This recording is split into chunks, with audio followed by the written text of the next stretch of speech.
Hello, welcome back to my YouTube family on my YouTube channel nursing study NS। तो आज मैं आपके लिए लेके आई हूँ मैनेजमेंट का topic importance principle and functions of management. So most important topic है ये मैनेजमेंट का कि मैनेजमेंट में क्या क्या इम्पोर्टेंस है उसका, क्या प्रिंसिपल्स एंड फंक्शंस क्या है मैनेजमेंट के। तो जैसे कि आप इसमें देख लो डायग्राम बना हुआ है। सबसे फर्स्ट चीज़ है इंफॉर्मेशनल सिस्टम। इसके अंदर हमारे पे क्या है इन्वायरमेंट, ऑर्गेनाइजेशन एंड तो इसकी सबसे सप्लायर्स है, कस्टमर है, इनपुट एंड आउटपुट है, रेगुलेटरी एजेंसीज है, स्टॉक होल्डर्स है और कंपटीटर्स हैं। तो सबसे पहले इंफॉर्मेशन सिस्टम है हमारा, प्रोसेसिंग है, क्लासीफाइंग है, अरेंज है, कैलकुलेट है। तो ये एक तरह का फ्लो डायग्राम है जो हमको बहुत इजीली याद हो जाएगा कि हमारे क्या क्या कैसे हमारा मैनेजमेंट का फंक्शंस चलता है। तो हमारे सबसे पहले क्या आते हैं कि एक हमारा इंफॉर्मेशन सिस्टम होता है, इसमें सप्लायर्स होते हैं, कस्टमर इन्वॉल्वमेंट होता है और सबसे बड़ी बात ऑर्गेनाइजेशन जो क्या करता है इस चीज़ों को ऑर्गेनाइज करता है। ठीक है, अब हमने क्या किया, कोई भी डाटा लिया है जिसको हमने इनपुट किया है, देन प्रोसेसिंग हुई है, देन आउटपुट है। तो इसके बीच में हमारे कौन से रेगुलेटरी एजेंसीज वर्क करती हैं, स्टॉक होल्डर्स वर्क करते हैं, कॉम्पिटिटर्स वर्क करते हैं और उसके बाद हमारे सप्लायर्स एंड कस्टमर्स भी उस चीज़ में वर्क करते हैं। सबसे बड़ा मेन रोल होता है हमारे इन्वायरमेंट का जो क्या करता है किसी चीज़ को एडजस्ट करने में हेल्प करता है। इन्वायरमेंट है द बेस्ट कंपोनेंट, तो इन्वायरमेंट भी क्या करता है हेल्प। तो सबसे पहले क्या है, जब भी हमारा कोई मैनेजमेंट या वर्क करता है तो उसमें से कौन कौन से सब जो होते हैं, सबसे पहले इन्वायरमेंट होता है, ऑर्गेनाइजेशन। ठीक, उसमें हमारे कहते हैं इंफॉर्मेशन सिस्टम में क्या करता है, हम कोई डाटा इनपुट करते हैं, देन उसमें हम प्रोसेसिंग करते हैं। प्रोसेसिंग में उसमें हम क्लासीफाई करेंगे, अरेंज करेंगे एंड कैलकुलेट। कोई भी डाटा होगा उसको हम क्लासीफाई करेंगे कि वो डाटा कैसा है, क्या है, उसको हम प्रॉपर्ली अरेंज करेंगे एंड कैलकुलेट करेंगे। हम उसके बाद क्या करते हैं, उस डाटा पे प्रोसेसिंग उसके बाद आउटपुट करते हैं और उस बीच में हमारे फीडबैक में कौन कौन से रेगुलेटरी एजेंसीज वर्क करती हैं, स्टॉक होल्डर्स वर्क करते हैं, कंप्यूटर्स वर्क करते हैं, सप्लायर्स कस्टमर, तो ये सब क्या करते हैं अपने अपने रोल्स प्ले करते हैं। नेक्स्ट वन है इम्पॉर्टेंस ऑफ मैनेजमेंट। तो इसमें क्या है, इफेक्टिव यूटिलाइजेशन ऑफ रिसोर्सेज। तो सबसे पहले क्या है इंपॉर्टेंस ऑफ मैनेजमेंट में कि जो भी हम रिसोर्सेज यूज़ कर रहे हैं वो बहुत ज़्यादा इफ़ेक्टिव हो। और क्या है कि अगर हम कोई भी प्रोडक्ट या कुछ भी हम किसी चीज़ को अगर जैसे लाइक क्या हम नर्सिंग मैनेजमेंट की बात करें तो नर्सिंग में अगर हम कोई रिसोर्सेज यूज़ कर रहे हैं या कोई मेथड यूज़ कर रहे हैं तो बहुत यूटिलाइजेशन या बहुत ही इफ़ेक्टिव होना चाहिए। नेक्स्ट वन क्या है, meet the challenges of change. तो क्या है कि जो भी चैलेंजेस आ रहे हैं उनसे हमें क्या करना है, उनको हमें फेस करना है। जो भी चेंजेस आ रहे हैं उन हमारे चैलेंजेस से कि अभी क्या होता है कि कभी नर्सिंग स्टाफ बहुत सारे होते हैं या कभी कभी ऐसा होता है कि हमारे पास 2 स्टाफ होते हैं और हमें बहुत सारा काम होता है वार्ड के। तो ये सब हमारे क्या होते हैं अपकमिंग चैलेंजेस होते हैं या ट्रेंडिंग में क्या होते हैं बहुत सारे जो हमें फेस करना पड़ता है। तो हमें उस चैलेंजेस को क्या करना चाहिए, फेस करना चाहिए। नेक्स्ट क्या है, डेवलपमेंट ऑफ चेंज। जो भी चेंजेस हुए उसको डेवलप करना चाहिए, उसको अपनी तरीके से क्या करना है, डेवलप करना है कि हाँ ये चीज़ अगर हुई है या हमारे मैनेजमेंट में या नर्सिंग में कोई नया रूल्स आया है तो हमें क्या करना है उसके अकॉर्डिंग ही इसको डेवलप करना चाहिए। Developmental of resources. तो जो भी हमारा रिसोर्सेज का डेवलपमेंटल है, ठीक है, उसको हमें प्रॉपरली देखना है कि ये रिसोर्सेज कहाँ से आए, इसको प्रॉपर डेवलप करना चाहिए कि क्या ऐसी चीज़ें हैं जो हमको कहती हैं किसी चीज़ को या किसी भी मैनेजमेंट या किसी भी एडमिनिस्ट्रेशन को या मैनेजमेंट को बहुत ज़्यादा हायर या बहुत ज़्यादा बेनिफिट हो सकती है, इफेक्टिव हो सकता है। तो हमें उस डेवलपमेंटल को क्या करना है, रिसोर्सेज को डेवलपमेंट करना चाहिए। नेक्स्ट क्या है, प्रॉब्लम सॉल्विंग एंड इनोवेशंस। तो क्या है, प्रॉब्लम सॉल्विंग होना चाहिए और इनोवेशंस होना चाहिए। यानी हम जो भी मैनेजमेंट में यूज़ कर रहे हैं आइडिया थिंग जो भी चीज़ें हैं वो बहुत ही क्या होना चाहिए, प्रॉब्लम सॉल्विंग है। मतलब जो भी हमारे वर्कर्स हैं या टीम मेंबर्स हैं तो क्या उनको जो भी उनकी प्रॉब्लम्स को सॉल्व करना चाहिए। Next coordination. तो प्रॉपर क्या होना चाहिए, कोऑर्डिनेशन होना चाहिए। कोऑर्डिनेशन बेस्ट थिंग, चाहे वो आपका मैनेजमेंट हो या कोई भी, हर जगह आपको कोऑर्डिनेशन, टीम मेंबर्स का कोऑर्डिनेशन या स्टाफ मेंबर्स का कोऑर्डिनेशन का होना चाहिए। नेक्स्ट है पर्सनालिटी डेवलपमेंट। सबसे मेन क्या है, पर्सनालिटी डेवलपमेंट मोस्ट, क्योंकि अगर आपकी पर्सनालिटी डेवलपमेंट नहीं तो आपका इम्पैक्ट अच्छा नहीं पड़ेगा। तो हम जब भी कोई मैनेजमेंट में वर्क करते हैं या हमें कोई चीज़ हम रिकग्नाइज़ करते हैं ऑर्गेनाइज होता है, तो उसका जो भी हमारे वर्कर्स हैं उनका पर्सनालिटी डेवलपमेंट होना चाहिए ताकि उनका कम्युनिकेशन स्किल बहुत अच्छा होना चाहिए, चीज़ें उनको बहुत अच्छे से अच्छे से पता होना चाहिए, वेल क्वालिफाइड होना चाहिए। ठीक है, वेल एक्सप्लेनेशन होना चाहिए ताकि वो चीज़ें हर एक चीज़ को अच्छे से एक्सप्लेन कर सके। तो पर्सनालिटी डेवलपमेंट, उनका ग्रूमिंग उनका अच्छा होना चाहिए, उनका गेस्चर्स अच्छा होना चाहिए, हर एक चीज़ क्या है प्रॉपर। तो ये सब क्या है इंपॉर्टेंस ऑफ मैनेजमेंट। तो इंपॉर्टेंस ऑफ मैनेजमेंट में फर्स्ट क्या है effective utilisation of resources. Next क्या है, next one is meet the challenges of change. Next क्या है डेवलपमेंट ऑफ चेंजेस। थर्ड क्या है डेवलपमेंट ऑफ रिसोर्सेज। नेक्स्ट क्या है problem solving innovations. Next coordination and next personality development. Next हम आते हैं प्रिंसिपल्स ऑफ मैनेजमेंट और एडमिनिस्ट्रेशन। तो इसमें सबसे पहला हमारा मेन रोल प्ले किया सबसे बड़ा प्रिंसिपल हेनरी फोल्स का पढ़ेंगे कि इनका जो बर्थ है वो 1841 से 1925, हेनरी फोल्स, ठीक है। तो अब हम इनका पढ़ते हैं। तो इन्होंने कौन कौन से प्रिंसिपल दिए। First is division of work, second is authority and responsibility and accountability. Next क्या डिसिप्लिन। नेक्स्ट दिया है unity of command. Next unity of direction and subordination of individual interest to general. Next दिया है remuneration, centralization, scalar chain of command, order, equity. Next stability of tenure of personnels, initiatives and esprit de corps. Back to the first principle of management administration. सबसे पहले division of work. तो division of work में क्या है specialisation of for all kinds of work to develop expertise. Task should be divided up. Example department of nursing, department of pharmacy. मतलब जो भी workers है उनको स्पेशलाइजेशन वर्क देना चाहिए ताकि वो अपनी एक्सपर्टीज़ को प्रॉपर डेवलप कर सके। जैसे कि अगर हमारे कोई भी अगर डॉक्टर है, अगर कोई भी किसी चीज़ का एक्सपर्ट है तो हमें उसको उसी फील्ड का वर्क देना चाहिए ताकि वो अपने वर्क को प्रॉपरली कर सके, अपनी एक्सपर्टीज़ को प्रॉपरली डेवलप कर सके, उसको कंप्लीट कर सके, ठीक है। और उसकी एक्सप्लेनेशन के अकॉर्डिंग हमें क्या करना चाहिए वर्क को डिवाइडेड करना चाहिए। जैसे डिपार्टमेंट ऑफ नर्सिंग को तो डिपार्टमेंट ऑफ नर्सिंग जो भी हमें नर्सिंग रिलेटेड वर्क देना चाहिए एंड डिपार्टमेंट ऑफ फार्मेसी को हम फार्मेसी रिलेटेड वर्क देना चाहिए। नेक्स्ट क्या है अथॉरिटी, रिस्पॉन्सिबिलिटी एंड अकाउंटेबिलिटी। तो इसमें क्या है अथॉरिटी, क्या किस चीज़ की हमें अथॉरिटी देनी चाहिए। नेक्स्ट रिस्पॉन्सिबिलिटी को दिखाएगी कि हमें कौन कौन सी चीज़ों को, किस वर्क को, किसको कितना रिस्पॉन्सिबिलिटी। Next accountability. नेक्स्ट क्या डिसिप्लिन। डिसिप्लिन में क्या लिखा है proper observation of the rules, regulations, norms, decorum, manners, code of ethics and.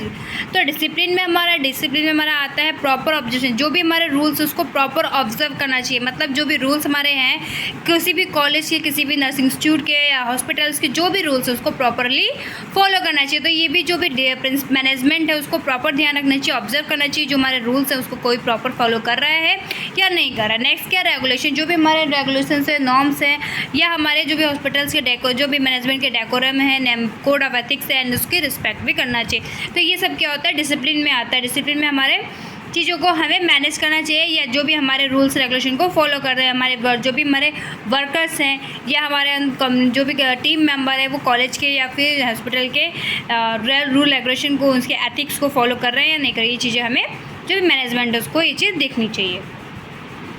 Next क्या यूनिटी ऑफ कमांड का। तो ये वन एम्प्लॉय वन बॉस। तो क्या सबसे अच्छी बात है भाई, आप किसी हॉस्पिटल में कर रहे हो या फिर कॉलेज में वर्क कर रहे हो तो एक सारे एम्प्लॉय का एक ही बॉस होना चाहिए भाई। वन एम्प्लॉय वन बॉस, एक एम्प्लॉय और एक बॉस होना चाहिए। तो इससे क्या होता है एक बंदे पर अगर एक बॉस रहेगा या उसको ऑब्जर्व करने रहेगा तो कमांड बहुत अच्छा होगा और जो भी हमारा वर्क है वो बहुत अच्छे से होगा। उसकी एक्सपर्टीज जो हमारी है वो भी कंप्लीट होगी। तो क्या है वन एम्प्लॉय पे वन बॉस, ठीक है। मतलब कहने का मतलब है कि ऐसा जो भी हमारे एक ही बॉस होना चाहिए जो क्या करे हर चीज़ सबको डायरेक्ट कर सके, जब सबको एक चीज़ें डायरेक्शन दे सके, कोऑर्डिनेट कर सके ताकि जो वर्क ऑफ एक्सपर्टीज है वो प्रॉपरली हो सके। नेक्स्ट क्या unity of direction, one plan and one hand for a group activities having one objective. तो जो भी हमारे प्लान है या हमारे जितने भी वर्कर उनका एक प्लान और एक ऑब्जेक्टिव होना चाहिए कि हमें ये चीज़ करनी है और एक प्रॉपर उनको डायरेक्शन देना चाहिए। अगर हमें उन्हें नर्सिंग फील्ड से कोई भी चीज़ करानी है या हमें उनको टीचिंग का है, मान लो फॉर एग्जांपल अगर मैं टीचिंग दे तो हमारा क्या है डायरेक्शन टीचिंग को ही लेके होना चाहिए। हम उनको हर एक चीज़ टीचिंग के बारे में ही बताएं। तो इससे क्या है कि जो हमारी यूनिटी ऑफ कमांड है या यूनिटी ऑफ डायरेक्शन है वो क्या है बहुत अच्छी प्रॉपरली फॉलो अप होगी। तो हमारा जो भी एक क्या है कि जो यूनिटी ऑफ डायरेक्शन में क्या है कि एक प्लान होना चाहिए और एक ग्रुप का हेड होना चाहिए जो क्या करे उस एक्टिविटीज़ को या ऑब्जेक्टिव को प्रॉपरली क्या कर सके लोगों तक या जो भी हमारे वर्कर्स टीम मेंबर तक को अच्छे से समझा सके। तो यूनिटी ऑफ डायरेक्शन ये है। हमारी थी subordination of individual interest to general interest. तो हमारे जितने भी लोग हैं सबऑर्डिनेट मतलब जो भी इंडिविजुअल से जनरल लोगों का इंटरेस्ट क्या है इंडिविजुअल से जनरल इंटरेस्ट में हमें सब उनको मैच करना चाहिए कि उनका जो इंटरेस्ट है वो प्रॉपर होना चाहिए। ठीक है, इसमें क्या है कि जो भी इंडिविजुअल इंटरेस्ट है वो उसका जनरल इंटरेस्ट में होना चाहिए।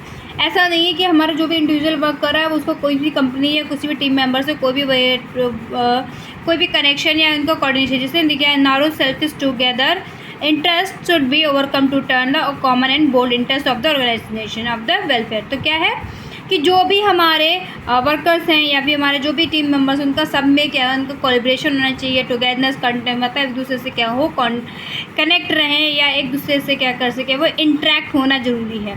उनका एक सबऑर्डिनेशन आपस में होना चाहिए।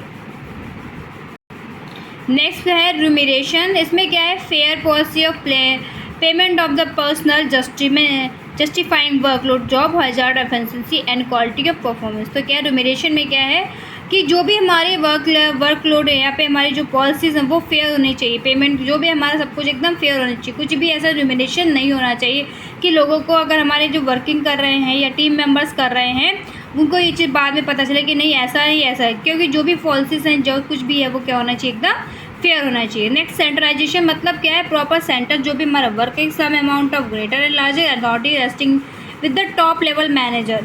तो जो भी हमारा क्या है एक सेंटर होना चाहिए जहाँ पे क्या है हर एक चीज़ का हमें प्रॉब्लम या सोल्यूशन यहाँ पे हमारा एक ही क्या होना चाहिए टॉप लेवल मैनेजमेंट होना चाहिए।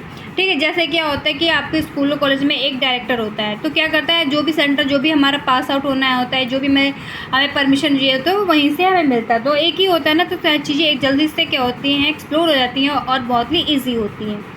नेक्स्ट के स्केल है चेन ऑफ कमांड। तो क्या है हमारा there is a link of direction instruction for the top level to the lowest rank और तो क्या है एक चैन होना चाहिए टॉप लेवल से लेकर के लोअर लेवल तक। मतलब अगर कोई चीज़ भी अगर हमें करनी है या हमारे एक टीम मेंबर होना चाहिए तो हमें टॉप लेवल फिर उसके बाद एक प्रॉपरली उसका एक चैन होना चाहिए।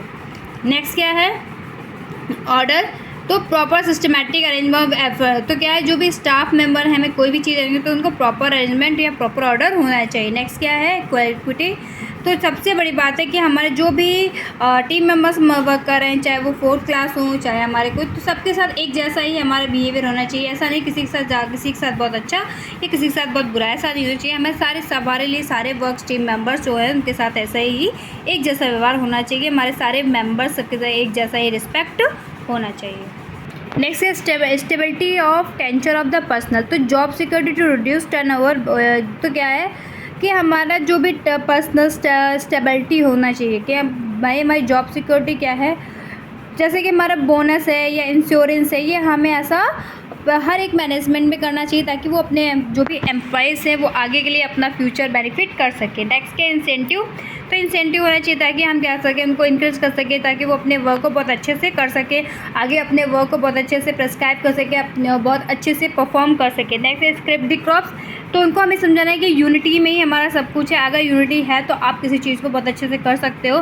टीम स्पिरिट होना चाहिए, सेंस ऑफ बिलोंगिंग होना चाहिए। ये सब चीज़ें हमें जो भी मैनेजमेंट है उन सब के अंदर ये चीज़ें होनी चाहिए ताकि तभी क्या होता है कोई भी हॉस्पिटल कोई भी नर्सिंग कॉलेज कोई भी इंस्टीट्यूट होता है वो प्रॉपर अच्छे से वर्क करता है। Next function of management. तो फंक्शन क्या क्या है मैनेजमेंट के अभी हम आपको प्रिंसिपल्स सब बता रहे थे मैनेजमेंट के जिसमें हमारा ये सब था यूनिटी और सब। अब हमारे आते हैं फंक्शंस ऑफ मैनेजमेंट। तो फर्स्ट क्या है पोस्ट कॉर्प। तो पोस्ट कॉर्प एक ये शॉर्ट फॉर्म है जिसमें आता है P फॉर क्या होता है planning, O for organisation, S for staffing, D for direction, Co for coordinating, R for reporting, B for busting. That is ये किसके अकॉर्डिंग है ये लूथर हेस्ली गुलिक के अकॉर्डिंग है जिनका बर्थ है 1892 से 1993। Was expert on public administration और ये क्या थे पब्लिक एडमिनिस्ट्रेशन में क्या थे एक्सपर्ट थे। तो इनके अकॉर्डिंग क्या है, पोस्ट कॉप मतलब जो भी हमारा मैनेजमेंट का फंक्शन होना चाहिए वो प्रॉपर प्लानिंग होना चाहिए, ऑर्गेनाइजिंग होना चाहिए, प्रॉपर वेल ऑर्गेनाइज होना चाहिए, प्रॉपर स्टाफिंग होना चाहिए, डायरेक्टिंग होना चाहिए, कोऑर्डिनेशन होना चाहिए, रिपोर्टिंग होना चाहिए एंड बस्टिंग होना चाहिए। ये हमारा फंक्शन ऑफ मैनेजमेंट है फर्स्ट लूथर हैजली के अकॉर्डिंग। सेकेंड हमारा फंक्शन ऑफ मैनेजमेंट है POCCC मतलब हेनरी फ्योल के अकॉर्डिंग। जिन्होंने अभी हमें प्रिंसिपल ऑफ मैनेजमेंट बताया था हेनरी फ्योल के अकॉर्डिंग, इन्होंने हमारा क्या है फंक्शन ऑफ मैनेजमेंट हमें दिया है हेनरी फ्योल के 1841 से 1925 में। इनका अकॉर्डिंग है फंक्शन मैनेजमेंट के क्या है, P फॉर प्लानिंग होना चाहिए, O फॉर ऑर्गेनाइजिंग होना चाहिए, C फॉर कमांडिंग होना चाहिए, C फॉर कोऑर्डिनेशन होना चाहिए, C फॉर कंट्रोलिंग। तो मतलब हमारा फंक्शन है इनके अकॉर्डिंग होना चाहिए, प्लानिंग प्रॉपर होना चाहिए, ऑर्गेनाइजिंग होना चाहिए, कमांड होना चाहिए, कोऑर्डिनेट होना चाहिए और प्रॉपर कंट्रोलिंग होना चाहिए। नेक्स्ट हम फंक्शन ऑफ मैनेजमेंट पढ़ते हैं हेलॉर्ड्स नोट्स एंड हेनरी वेयर के अकॉर्डिंग, वेंच के अकॉर्डिंग। तो इनके अकॉर्डिंग हम जो पढ़ रहे हैं इनके अकॉर्डिंग है पोस्ट सेल्स मतलब POSLC पोस्ट सेल्स। इनके अकॉर्डिंग है P for planning, O for organising, S for staffing, L for leading, C for controlling. तो इनके according proper Harold Koontz and Heinz Weihrich के अकॉर्डिंग क्या है कि function of management P for planning होना चाहिए, O for organising, S for staffing होना चाहिए, L फॉर लीडिंग होना चाहिए, C फॉर प्रॉपर कंट्रोलिंग होनी चाहिए, जिसको पोस्ट LC बोलते हैं। ठीक है, नेक्स्ट हमारा फंक्शन ऑफ मैनेजमेंट होना चाहिए। नेक्स्ट हमारा फंक्शन मैनेजमेंट पढ़ेंगे इनके अकॉर्डिंग हम for Fremont E Kast and James is. इनके अकॉर्डिंग हम पढ़ेंगे फंक्शन ऑफ मैनेजमेंट, इसके अकॉर्डिंग है GPOICA। तो इनके अकॉर्डिंग है कि G फॉर गोल सेटिंग होना चाहिए, P फॉर प्लानिंग होना चाहिए, A फॉर असेंबलिंग होना चाहिए, R फॉर रिसोर्सेज होना चाहिए, O फॉर ऑर्गेनाइजिंग होना चाहिए, I फॉर इम्प्लीमेंटेशन होना चाहिए, C फॉर कंट्रोलिंग होना चाहिए। ठीक है, तो goals of function of management according Fremont and Kast and James के अकॉर्डिंग क्या क्या है फंक्शंस। पहला G for goal setting proper होना चाहिए, प्लानिंग होना चाहिए, A फॉर असेंबलिंग होना चाहिए, नेक्स्ट ऑर्गेनाइजेशन होना चाहिए, नेक्स्ट क्या है इम्प्लीमेंट होना चाहिए और कंट्रोल होना चाहिए। सो ये जितना बुक का मैटर था आपको ये हम प्रिंसिपल ऑफ मैनेजमेंट की बुक से और बसवंत थापा की बुक से आपको मिल जाएगा। और तो ये मैंने अपने एक छोटा सा स्लाइड्स बनाई थी आप लोगों के लिए function of management, principles of management के शॉर्ट नोट्स के लिए, ताकि आपको इसलिए समझ में आए। आई होप गाइस कि आपको ये वीडियो बहुत अच्छी लगे और आप लोग थोड़ा सा अगर जो भी डाउट्स होता है या कुछ भी चीज़ें होती हैं आप मुझे कमेंट बॉक्स में कर सकते हैं और पूछ सकते हैं। और आई होप कि मुझे लगता है कि शायद आपको ये वीडियो समझ में, अगर कोई भी डाउट रहता है तो आप कमेंट बॉक्स में मैसेज करके चीज़ें पूछ सकते हो और मैं उसको करी करके बता सकती हूँ। ठीक है, आज के लिए इतना ही। अब हम मिलते हैं नेक्स्ट वीडियो में। आज के लिए bye bye, take care, good night. और वीडियो अगर अच्छी लगी हो तो इसे लाइक करो, सब्सक्राइब करो और प्लीज़ मेरे चैनल को फॉलो ज़रूर करो। ठीक है गाइस, प्लीज़ आप सपोर्ट करो ताकि अब मैं भी आगे और अच्छी अच्छी वीडियो बना पाऊँ आपके लिए, और अच्छे अच्छे भी टॉपिक्स हैं जो मैं कवर करना चाहती हूँ, जो आप लोगों को और अच्छे से बताना चाहती हूँ। शायद शॉर्ट्स नोट्स में शायद आपको ईज़िली समझ में आ जाए। तो इसके लिए प्लीज़ मेरे यूट्यूब चैनल को लाइक करो, सब्सक्राइब करो और फॉलो करो। Bye bye guys.